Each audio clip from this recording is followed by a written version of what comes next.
I am far from an expert in artificial intelligence, or even in education for that matter. So if you have a PhD after your name, this is the time to take a bathroom break.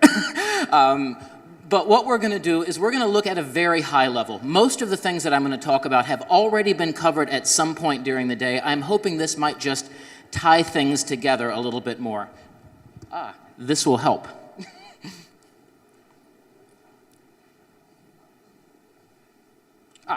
There we go. So, first of all, the way we thought about education 30 years ago and the way that we think about it today are drastically different. It's no longer about the classroom as a factory, where everybody has the same mass learning experience and you just have to cram stuff in their heads over and over again until they get it right. But also, the things that society needs from education are changing. Because of artificial intelligence, because so much of the grunt work, you might say, is going to be done by machines in the future, human beings need a whole new set of skills than they needed in the years past. Creativity, critical thinking, systems thinking, the ability to do more with less. But the thing is that there's also been other major transformations in the way that education has been delivered. At least in the United States, education is increasingly being unbundled, meaning that you got the information that you needed and the credentials that you needed to get a job all in the same place, all in a 4-year residential type program. But these days, employers don't want to take the time to send you through those long courses. They just want stackable credentials that you can use to show that you know some particular part of a subject matter area without necessarily needing a 4-year degree or a PhD necessarily. And here's the thing, we've been hearing a lot about how artificial intelligence is, transforming or could transform education. And I'm going to talk to you about some of the broad ways that that's working. But first, let's dig in a little bit to why education itself is kind of a tough problem for AI to deal with. First of all, the available data is kind of hard to get or of limited utility. So in order to build an AI product, you need to start with lots of data. And the data that we have, either the institutions or the universities or wherever the data sits, they don't want to share it. There's big privacy concerns, so you can't get to it in the first place many times. And so let's say that you can get to it. Most of the data that exists in these databases is very sparse. It says, like, did they attend class or did they not? What were the grades that they got? And or things along those lines. And by the way, you only get them like 1 time per year or 1 time per semester. In order to engineer outcomes, you need real-time flow of data that you can then recycle back. And the other thing is that we've had a really hard time figuring out how do we measure learning outcomes in education. Typically, it's been you get an A, you get a 100, you get an F, you get a 50. But that is just so overly simplified that you can't actually improve the process or improve outcomes unless you get much more granular and say these are the specific things that the student knows or that they don't know, and this is the next path along. And so the other thing is learning outcomes, when we talk about that, depend on a lot of things that are themselves quite hard to measure. So much learning is actually social. It has to do with us conversing back and forth with each other, exchanging ideas and thoughts. And while we do have a lot of improvements that you've heard about in NLP and other technologies that can help assess this, that's still a very hard thing for us to quantify. Also, one of the trends that we're seeing in learning today is moving away from just simple standardized tests and learning management systems, as important as they are, but towards project-based learning, learning by doing, and that by definition takes place in the real world. You can't measure clicks and dwell time with cursors on those types of things. Now, we saw a great example from Tom Mitchell earlier today about how they were using facial recognition to help solve some of those problems. There's research going on at Stanford where they're looking at using image recognition to assess the collaboration that's taking place within an individual room, but it's still much harder to measure those things in the real world than it is just to say, you clicked here, you saw this many pages, or et cetera, et cetera. And also, understanding itself is highly subjective and contextual. It's not enough just to understand, one particular discipline or one particular concept. You have to understand how that fits into a broader knowledge architecture, and you have to apply it into systems and disciplines that it didn't necessarily come from. And one great example of that is in engineering. Much of the basic thinking of engineering, multiple parallel safe-to-fail tests, prototyping, and all these things, they're increasingly leaking out of the engineering discipline and into other aspects of study. And the other thing is that the consequences of getting it wrong with AI are actually kind of high in education. Most of the advanced applications of machine learning are in areas where, if the algorithm makes a mistake, it's not that bad. You get served the wrong ad. You have a laugh, it's okay. But if you learn the wrong thing, if you learn the wrong way, this can actually affect the trajectory of your life. That's not so good. Now, it's not as bad as an autonomous car where if the algorithm gets it wrong, you get flattened, but still, it's a problem that we have to contend with. The other thing is this, that machine learning algorithms need to be trained. They don't, well, unless you're buying an API out of Azure or something like that, they don't come, ready to work. They need to experience, they need to be fed labeled input-output data sets, and the only way you get that is through running through those motions. So that means, by definition, the children who use the algorithm in the earlier stages are getting a less improved product than the children that use it later. Some parents or school systems don't like that. And the other thing is, AI is it's a relentless optimizer. When it gets down to it, you're minimizing a loss function, effectively. And so what if we're optimizing towards the wrong thing? So for so many years, we had the fundamentals of learning and what makes education effective wrong. And I can't remember who it was that was saying it earlier, but, learning sciences are nowhere near a finished book. What do we not know? What are the mistakes that we're making today that we'll kick ourselves for 10 years down the line and say, how couldn't we have realized that? But that being said, what you've seen here today is that there are a number of really incredible examples of how AI is working, how they're overcoming these problems, and how they are making real meaningful advancements in the quality of students' education and in the ability of teachers to do more with less. So what is AI doing? So first of all, it's helping to connect students with the right educational programs and the right opportunities. It's providing efficient, mass-personalized, which is my way of saying adaptive learning, content delivery. There's personalized support throughout the learning journey, and this is not just through studying. There's other things where support is needed as well. We'll get to that. It's taking a lot of the drudgery out of teaching. And I had mentioned when I kicked off this conference that my mother was a teacher for 20 plus years, and I spent countless weekends at her feet while she was grading papers. It just drives you nuts. It takes a lot of the work out of that. The other thing is it provides teachers an understanding of when they need to step in, when they need to intervene in the process. And of course, it makes more efficient workflow and many other things. So let's examine these one by one. So how is AI helping connect to better opportunities? First, it's helping students to find the right things to study. It's helping them to understand, if these are the careers and the skills that are available out here in the future, what are the things I need to be studying right now in order to deliver that? Now, of course, what you need to be studying 10 or 20 years from now is going to be very different than what you're studying now, but hopefully we can close that loop. It's also matching students with the right scholarships, which is something we'll talk about in just a moment, and helping through algorithms through LinkedIn and other things like that to match students with the right jobs. So here's one example, and this is a very early example of how AI was used with a very poor quality database. There's something called IPEDS in the US, Integrated Post-Secondary Education Data System. And there was a company called Alltuition that used this database to better connect students with scholarship opportunities using their demographic data that they otherwise wouldn't have had access to. Obviously, putting people on track for a better life.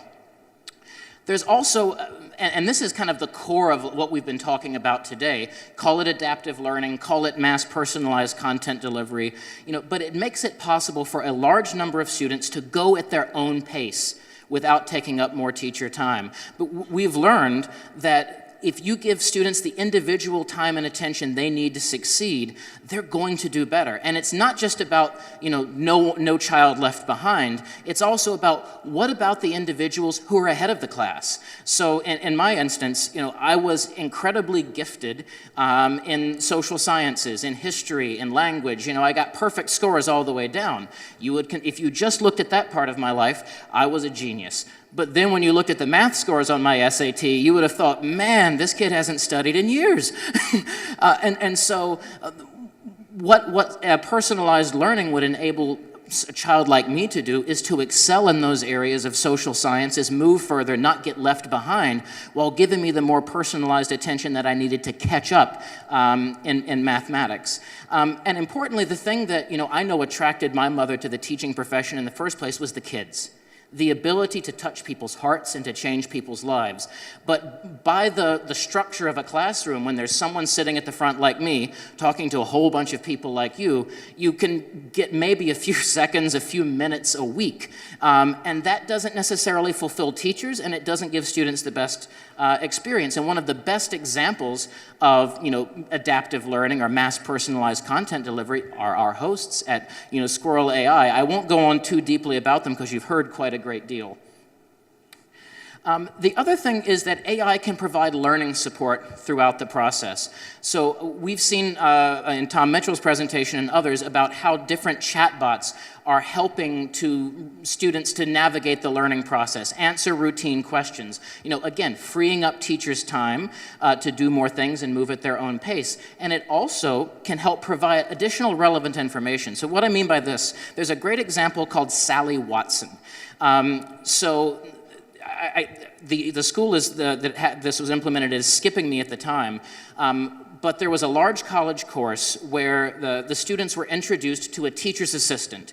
Her name was Sally Watson. They went back and forth with her online, and she was answering questions about, well, what do I need to do with this particular part of the curriculum? What kind of books do I need to buy? All the logistical stuff that doesn't necessarily have to do with learning, but helps you to navigate the learning experience. And it was only 2 or 3 weeks into this course when they realized Sally's a computer. She is a computer, and people were blown away. And so it's so easy to get stuck in thinking, how can I help move through the actual process of learning? We forget there's more navigation that needs to take place other than that. Now, there's also a lot of work in when you look at how AI is being used in other industries, sort of the low-hanging fruit, so to speak, is taking away all the drudgery and the hard work that can reasonably be automated. So paper grading, test grading, all these things are being rapidly automated. Now, there's been a lot of advances in natural language processing, which basically you can feed in a paper and get out. Did it use the right grammar and syntax? Is there flow? Based on the examples of literature that I have fed into the computer to compare it to, is this a good piece of literature? There are limits to it, though, because did you understand the big metaphorical meaning behind Moby Dick? Well, maybe a computer can't read that right now. You need a human being to tell you that, but still, it moves you further. And this is the stuff that teachers hate doing. It's the worst part of the job. So if you can take this out, it not only rekindles the teacher's passion, but it actually makes things a lot easier for the students as well. The other thing is that it's providing teacher alerts, so to speak. So in many classes that you've been in, you might recognize that the students who are falling the furthest behind are often the most ashamed to raise their hands. They're not going to say, hey, I'm wrong, and risk looking dumb. But through tools like Squirrel AI, you can actually figure out, where are these students falling behind? And does a teacher need to step in at that particular point to set them on the right course? AI can also determine whether students are at risk of dropping out. I don't know if this is a huge problem in China, but certainly in the US, massive numbers of people do not complete high school, let alone go on to college. And there's a variety of factors that go into this. So the Chicago public school system actually did an interesting test. They used, again, very simple, very sparse database, looking at attendance, looking at demographic factors, looking at things that are not all that hard to get to put together a predictive score of what students were most likely to drop out at which time, so that career counselors could step in at the right time to prevent them from going off the rails. And the other thing is that AI is giving teachers better workflow tools. It's making it easier to share effective lesson plans, and improve them by getting the experience of whatever has worked for the crowd. It's making it easier for students and teachers to communicate, and it's helping to close the loop on student-teacher review processes, which is another huge problem from an educational standpoint. A great example of this, although not all of these things, is Google Classroom. Google Classroom has basically eaten the US education technology market over the past couple of years. They went from nowhere to around 60% of the market simply because they could make this easy. They could make it doable for teachers, and by the way, it was free. So that was a huge part of it as well. So here's the thing. Many of you, I'm sure, in the audience are aspiring EdTech entrepreneurs. And while I am not, as I said, an expert in AI or an expert in education, what I do know is business strategy. And there are things that make EdTech, at least in the US, again, I don't know the Chinese market, but at least in the US, there are particular things that make EdTech challenging. For instance, who pays for it? So school systems, you might think that would be the natural person that you would go and sell something to. Well, they don't have any money, at least not in the US. And if they do, and if they are motivated to go out and buy, they take forever to make decisions. And again, that's the reason why Google Classroom has dominated, because they give it away for free. And what's better than free? So if the school systems aren't going to be the ones that buy it, what about, selling it to rich parents who want to give their kids a leg up? Well, yeah, you can do that. You can make money doing that, and there's a lot of big businesses that have. But the thing is, in order to get a real powerful result from AI, you need a lot more data. And the more you make people pay for something, the less people are going to use it, the less data you get out of it, and the less effective this algorithm is going to be. So what about companies?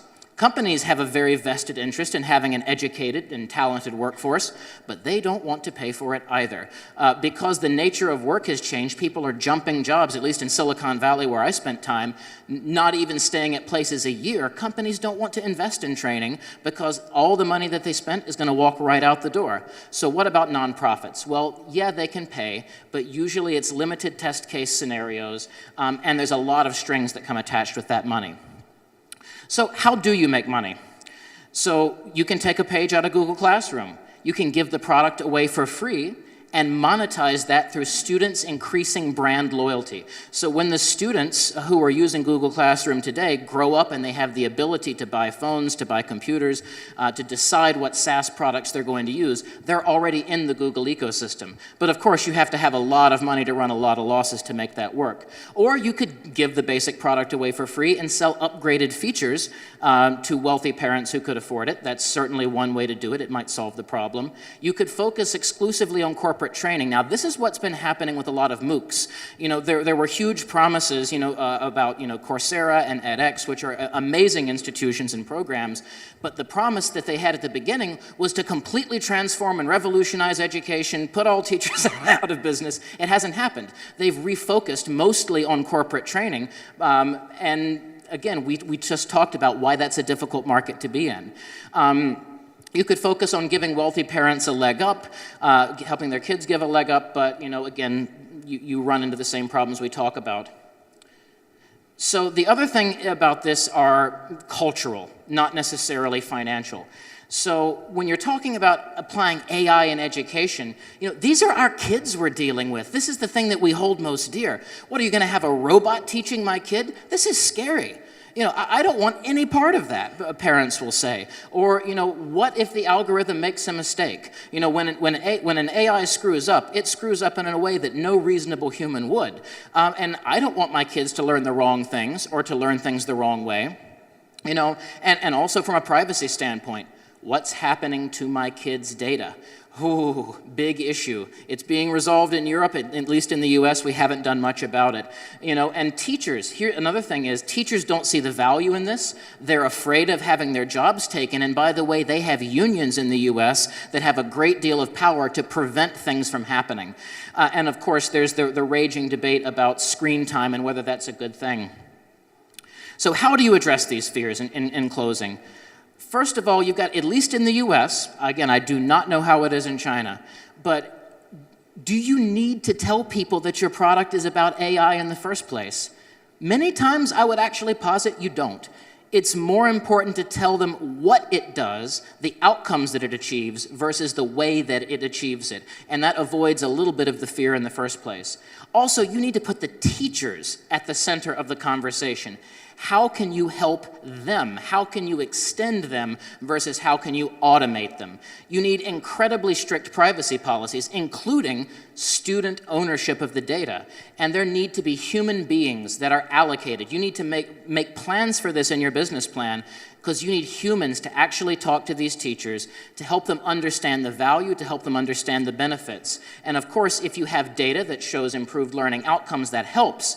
But what you need to do is give teachers case studies of people like them, not statistics, not organizations. You need to say, this is how I helped Sally Mae improve her teaching performance or improve the outcomes for her students. And finally, this is going to sound entirely counterintuitive, but I'm sure your products are incredibly revolutionary. I'm sure they're going to transform education. But I'm not sure that that's the message you want to be giving out in this particular sector. The people that you need to get on board are often afraid of change. They're often afraid of having things happen to them that they didn't expect. So position it as an improvement. Position it as something that is a natural evolution, rather than something that is going to burn the whole house down and start over again. And so in closing, because I'm already just a second over, when I opened this conference, I said we're at a crossroads as a planet. We have so many problems that are coming at us all at once. And education is the one commonality that addresses everything. It is the single highest ROI investment we can make in the future of our world. And as we've heard today, AI could certainly be the key to helping unlock it. Thank you.